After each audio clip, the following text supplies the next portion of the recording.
Hi guys, welcome back to my channel. ഞാനിന്നിപ്പോൾ ഏറ്റവും സിനിമയെ കുറിച്ചാണ് സംസാരിക്കാൻ പോകുന്നത്. അതിൽ എനിക്ക് ഇഷ്ടപ്പെട്ട കാര്യങ്ങളും എനിക്ക് ഇഷ്ടപ്പെടാതെ പോയ കാര്യങ്ങളും പിന്നെ എൻ്റെ കുറച്ച് ഡൗട്ടുകളാണ് ഞാൻ മെയിനായിട്ട് ഇന്ന് ഈ വീഡിയോയിൽ സംസാരിക്കാൻ പോകുന്നത്. ഓക്കെ, നിങ്ങൾ സിനിമ കാണാത്താണെങ്കിൽ സിനിമ കണ്ടിട്ട് വരും. ചിലപ്പോൾ വാരി വലിച്ച് ഞാൻ സ്പോയിലേഴ്സ് പറയാൻ നല്ല ചാൻസ് ഉണ്ട്. സോ സിനിമ കണ്ടിട്ട് വരും. Okay, first of all cinematography, background score, മുട്ടാലിയ മീൻസ് അതൊക്കെ ടോപ്പ് നോച്ച് വർക്ക് തന്നെയാണ്. ഓക്കെ, പിന്നെ ഇങ്ങനത്തെ സിനിമയാകുമ്പോൾ ഒരു വ്യക്തിനെ വില്ലനാക്കി കഴിഞ്ഞാൽ അത് കാണാൻ ഒരു സുഖം ഉണ്ടാവില്ല. അപ്പോൾ ഒരു നാഷണൽ ലെവൽ ത്രെറ്റ്, അതിനുള്ള റീസണും കാര്യങ്ങളും അതൊക്കെ എനിക്ക് അടിപൊളിയായിട്ട് തന്നെ തോന്നിയിട്ടുണ്ട്. പിന്നെ ഇതിൽ നമ്മൾ ഫോളോ ചെയ്യുന്ന മെയിൻ 2 ക്യാരക്ടേഴ്സ്, മമ്മൂട്ടി മോഹൻലാലിൻ്റെയും ക്യാരക്ടേഴ്സ് മീൻസ് അവർ സോൾജേഴ്സാണ്.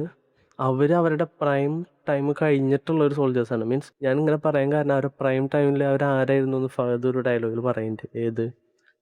രണ്ടുപേരും ഒന്നിച്ച് എന്ത് നടക്കുന്നു അറിയുമെന്ന് ചോദിക്കുന്ന ആ സീനിൽ. അപ്പോൾ മീൻസ് അവരുടെ പ്രൈം ടൈം കഴിഞ്ഞു. അപ്പോൾ അതിന് ശേഷമാണ് നമ്മൾ അവരെ ഫോളോ ചെയ്യുന്നത്. അപ്പോൾ ഭയങ്കര ഇൻട്രസ്റ്റിംഗ് ആയിട്ട് തോന്നി. ഓക്കെ, സോ നമ്മൾ ഫസ്റ്റ് ഹാഫിൽ ഒരു സ്റ്റോറി സെറ്റപ്പ് ചെയ്തു.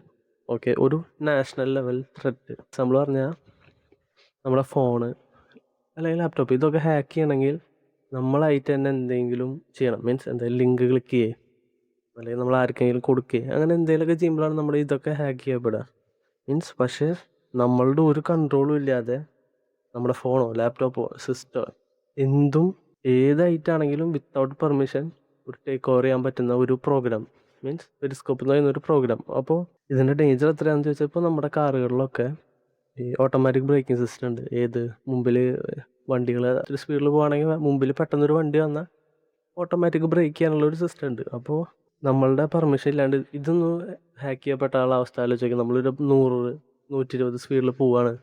ബാക്കിൽ കാറിൻ്റെ 360 ക്യാമറ ഉപയോഗിച്ച് ബാക്കിൽ വണ്ടി വരുന്ന ഉറപ്പിച്ചിട്ട് സഡനായിട്ട് ബ്രേക്ക് ചെയ്ത അവസ്ഥ എന്ന് ആലോചിച്ച് നോക്കിയാൽ. ഇതല്ലെങ്കിൽ ഇപ്പോൾ സോഷ്യൽ സ്കോറിങ് കൊണ്ടുവരാമെന്ന് വിചാരിച്ചോ പബ്ലിക്കിലേക്ക്.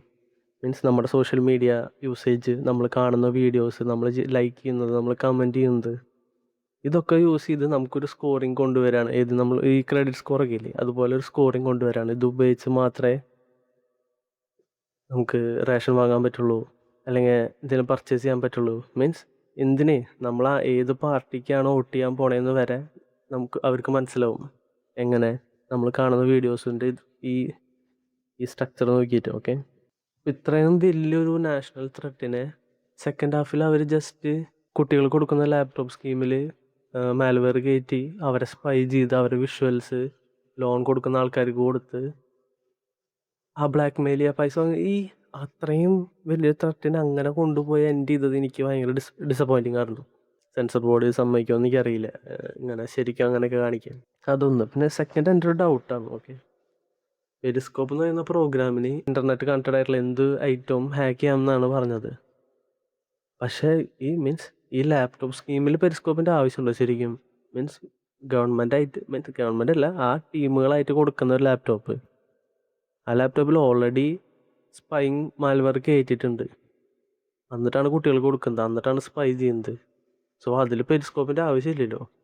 സെക്കൻഡ് ഹാഫ് സ്റ്റോറിയിൽ പെരിസ്കോപ്പിന് അഡ്രസ്സ് ചെയ്യുന്നൊരു കാര്യം പോലും ഇല്ല. അപ്പോൾ എനിക്ക് ഭയങ്കര കൺഫ്യൂഷനായിരുന്നു. ഓക്കെ, പിന്നെ തേർഡ് ആക്ഷൻ സീൻസാണ് എനിക്ക് ഡിസപ്പോയിൻറ്റിങ് ആയത്. ഓക്കെ, നമുക്കെല്ലാവർക്കും അറിയാം അവർ രണ്ടുപേർക്കും നല്ല പ്രായമായിട്ടുണ്ട്.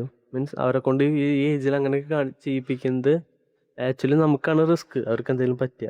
ഇതിൻ്റെ ഷൂട്ടിംഗ് സമയത്താണ് നമ്മുടെ മമ്മൂട്ടി സാറിന് അന്ന് വയ്യാതെയായിട്ട് ഹോസ്പിറ്റലൈസ് ഒക്കെ ആയത്. അപ്പോൾ അവർ ഓഫ് കോഴ്സ് ഷൂട്ടിംഗ് സമയത്ത് അവർക്ക് നല്ല പേടിയുണ്ടാവും ആൾക്ക് എന്തെങ്കിലും പറ്റിയാലോ എന്ന്. പക്ഷെ അത് വിചാരിച്ച് ഇത്രയും ക്ലോസപ്പ് വെച്ച് ഭയങ്കര ഫാസ്റ്റ് കട്ടും ഭയങ്കര ക്യാമറ മൂവ്മെൻറ്റും ആയിട്ട് അങ്ങനെ ഷൂട്ട് ചെയ്താൽ അത് ഫോണിലെ ലാപ്ടോപ്പിൽ കാണാൻ നല്ല രസമായിരിക്കും. അത് നമ്മൾ അത്രയും സ്മോൾ ആയിട്ടുള്ള സ്ക്രീനിൽ കാണാൻ അത് നമുക്ക് അപ്പോൾ ഭയങ്കര രസമായിരിക്കും. പക്ഷെ അത് ഒരു വലിയ സ്ക്രീനിലേക്ക് വരുമ്പോൾ നമുക്ക് ആ ഫൈറ്റ് നടക്കുന്നതിൻ്റെ ഒരു ജിയോഗ്രാഫി മനസ്സിലാവില്ല, തലവേദന, അതുപോലെ തന്നെ കൺഫ്യൂഷൻ. പക്ഷെ ഇത് വർക്കാവും, ഇത്ര ക്ലോസ്ട്രോഫോബിക് ആയിട്ടുള്ള ഫൈറ്റുകൾ വർക്കാവും. എങ്ങനെ? അത് ലാലേട്ടൻ്റെ മറ്റേ ലിഫ്റ്റുള്ള ഫൈറ്റില്ലേ, അത് വർക്കാവും. എന്താണെന്ന് വെച്ചാൽ അതൊരു ഭയങ്കര ക്ലോസ്ഡ് എൻവയോൺമെൻ്റ് ആണ്. അപ്പോൾ അതിൻ്റെ ഉള്ളിൽ അത്രയും ടൈറ്റ് ഫ്രെയിം വെച്ച് ഫൈറ്റ് ചെയ്താൽ അത് വർക്കാവും. പക്ഷെ പ്രായമായിട്ടുള്ളവരെ വെച്ച് ഫൈറ്റ് ചെയ്യിപ്പിക്കാൻ പറ്റില്ല എന്നല്ല. ഇപ്പോൾ നമ്മുടെ കിങ്സ്മാൻ സിനിമയിൽ മറ്റേ ചർച്ചിലെ ഒരു ഫൈറ്റ് സീനില്ലേ, അതിൽ ആ ആക്ടറെ ഓഫ് കോഴ്സ് ഡൂപ്പിനെ വെച്ചിട്ട് റീപ്ലേസ് ചെയ്തിട്ടുള്ളതാണ്. പക്ഷേ അതവർ ഭയങ്കര സ്മാർട്ടായിട്ട് ചെയ്തിട്ടുള്ളത്. മീൻസ് ഹിഡൻ കട്ട് യൂസ് ചെയ്ത് ബോഡി അത്രയും മൂവ്മെൻ്റ് ഉള്ള ഫൈറ്റ് സീൻ വരുമ്പോൾ ബാക്കിൽ നിന്നാണ് മെയിനായിട്ട് ഷോട്ട്സ് കാണിക്കുന്നത്. പക്ഷെ അത് ഡൂപ്പാണ്. പിന്നെ ഫേസിലേക്ക് വരുമ്പോൾ ആൾ ജസ്റ്റ് തോക്കെടുത്ത് റീലോഡ് ചെയ്യുന്നു, ഷൂട്ട് ചെയ്യുന്നു, തള്ളി വിടുന്നു, അത്രേ ഉള്ളൂ. അപ്പോൾ അങ്ങനെ മീൻസ് നമുക്ക് അടിപൊളിയായിട്ട് ചെയ്യാൻ പറ്റില്ല എന്നല്ല, എൻ്റെ പേഴ്സണൽ കാര്യമാണ്. ഓക്കെ, പേട്രിയോട്ട് എന്ന സിനിമ ക്യാരക്ടേഴ്സിനെ ഭയങ്കരമായിട്ട് ഫോക്കസ് ചെയ്യുന്നില്ല, ഭയങ്കരമായിട്ട് പ്ലോട്ട് ഡ്രിവൺ ആണ്. മെയിൻ ക്യാരക്ടേഴ്സ് ആയിട്ട് പോലും നമ്മൾ ഒട്ടും കണക്റ്റഡ് അല്ല. പ്ലോട്ട് എങ്ങോട്ടാണ് പോകുന്നത്, നമ്മൾ അതിൻ്റെ അങ്ങനെ പോവാണ്, നമ്മൾ ക്യാരക്ടേഴ്സായിട്ട് കണക്ട് ആയതും ഇല്ല. അപ്പോൾ ഒരു ഒരു ഡിസ്കണക്ട് ഓഡിയൻസ് ആയിട്ട്. പിന്നെ ഞാൻ മിസ് ചെയ്തത് എന്താണെന്ന് വെച്ചാൽ, നമ്മൾ ടീസറിൽ കൊടുത്തിരുന്ന ഒരു BGM ഇല്ലേ, അത് ആക്ച്വലി നല്ല ഇൻട്രസ്റ്റിംഗ് BGM ആണ്. എനിക്കത് ഞാൻ സിനിമയിൽ ഉണ്ടാവുമെന്ന് വെച്ചാൽ അത് കാണാൻ പറ്റിയില്ല. എൻഡ് ഓഫ് ദ ഡേ ഇത് നല്ലൊരു സിനിമയാണ്. 2 എക്സ് സോൾജേഴ്സ്, അവർക്ക് വീണ്ടും ലാസ്റ്റായിട്ടൊരു മിഷൻ കിട്ടണോ ചെയ്യാൻ. സോ അവരെ ഫുൾ ലൈഫ് കൊടുത്തിട്ടാണെങ്കിൽ അവരത് കംപ്ലീറ്റ് ചെയ്യുന്നു. രാജ്യത്തിനോടുള്ള അത്രയും വലിയ സ്നേഹവും കാര്യങ്ങളും കാരണം. അപ്പോൾ അതൊരു ഇൻട്രസ്റ്റിംഗ് സ്റ്റോറിയാണ്. പക്ഷെ അത് ഫോളോ ചെയ്യുന്നതിന് പകരം നമ്മൾ വേറെ എന്തൊക്കെയോ ഫോളോ ചെയ്ത് പോയി.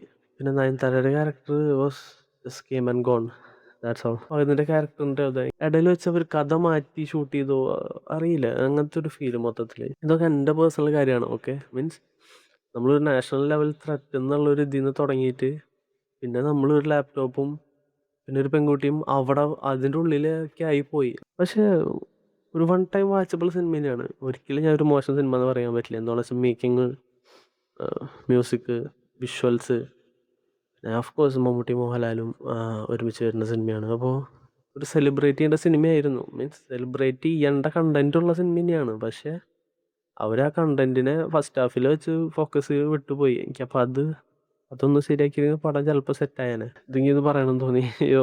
അപ്പോൾ താങ്ക് യു ഫോർ വാച്ചിങ്. നിങ്ങളോട് ഫസ്റ്റ് ടൈം ആണെങ്കിൽ ഒന്ന് like, share and subscribe. Okay, by.